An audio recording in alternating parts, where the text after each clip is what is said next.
This video was brought to you by Brilliant. On Friday, Argentina's statistical authority announced that the country's economy had grown in May, with GDP rising by 1.3% compared to April, or 2.3% compared to a year ago. This was a pretty incredible achievement, not only because it was well above the 0.1% forecast by analysts, but also because it represents an annualized growth rate of 17%. And it was the first expansion since Javier Milei became president in December. So in this video, we're going to take a look at Argentina's return to growth, how it fits into Milei's economic plans more widely, and what this might mean going forward.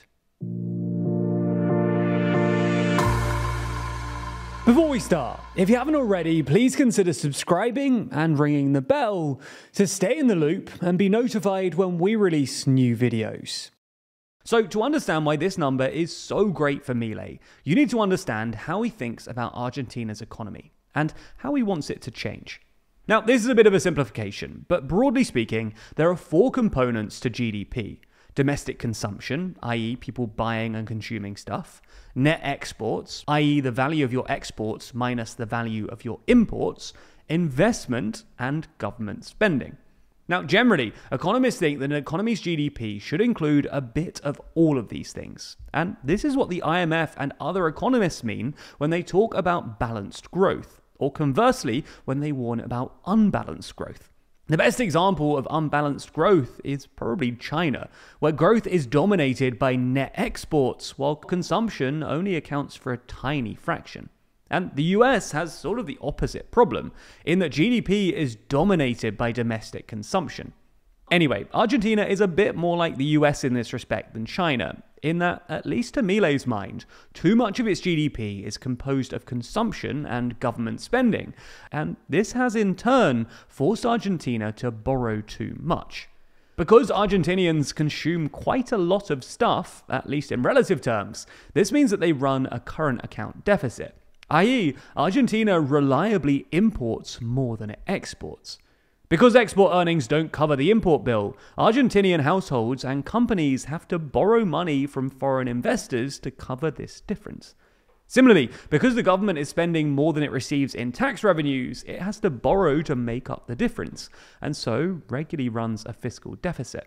The government also implicitly facilitates the current account deficit by doing things like defending the peso to make it more valuable than it would naturally be.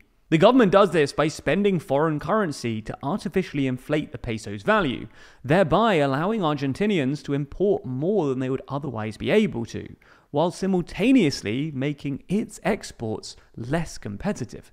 Anyway, the TLDR is that, at least in Milei's eyes, Argentina's GDP leans too heavily on consumption and government spending, which is why the country usually runs so-called twin deficits, i.e. a current account deficit and a fiscal deficit. To balance out both of these deficits, Milei immediately cut government spending and devalued the peso by 50%. Now, devaluing the peso meant that Argentinians couldn't buy as many imports and simultaneously made Argentinian exports more competitive. Milei then began trying to unify Argentina's complicated currency regimes.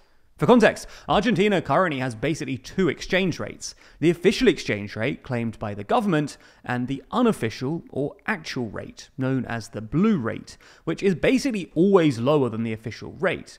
Before Milei took charge, for instance, the official rate was about 370 to the dollar, while the unofficial rate was about 1,000 to the dollar. To unify these two rates, in December, Milei cut the official rate to 800 to the dollar and said that he'd devalue it by a further 2% every month until it matches the unofficial rate.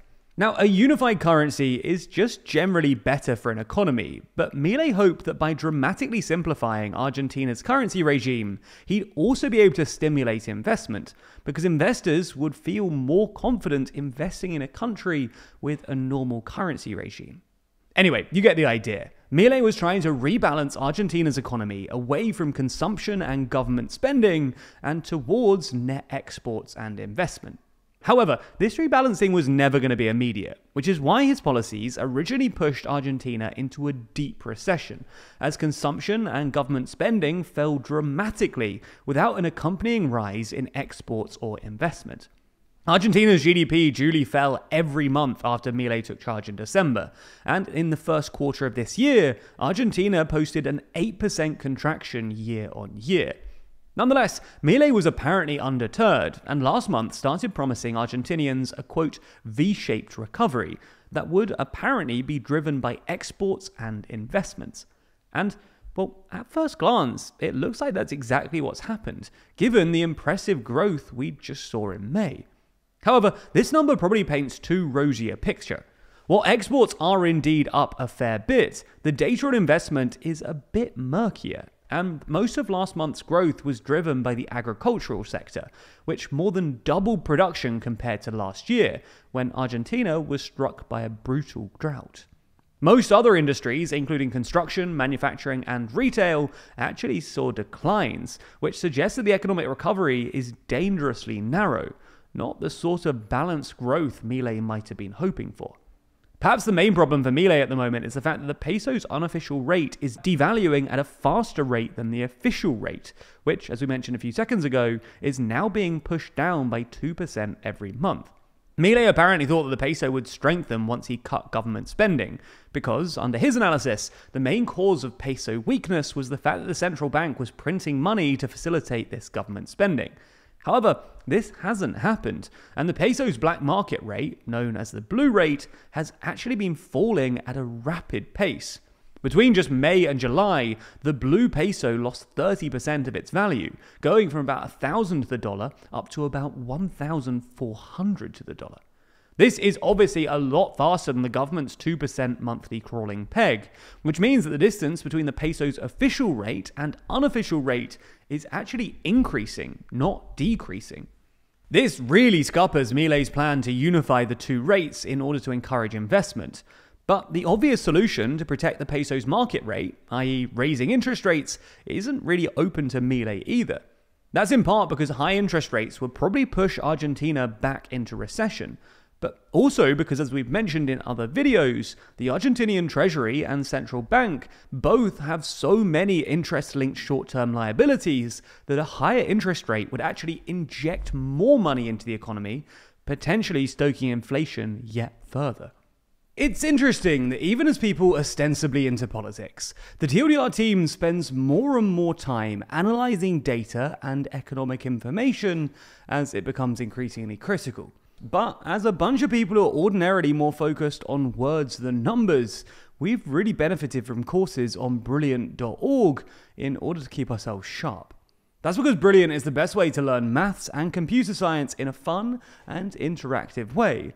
From foundational and advanced maths to AI, data science, neural networks, decision making, and more, with new lessons added monthly. Even if you, like us, don't necessarily think of yourself as a traditionally STEM kind of person, these courses could prove incredibly useful for your life and career. In fact, Brilliant recently launched a ton of new content in data, all of which uses real-world data to train you to see trends and make better informed decisions. When it comes to our work, courses like these can help us to parse and visualize massive datasets, and make them easier for both us and you to interpret.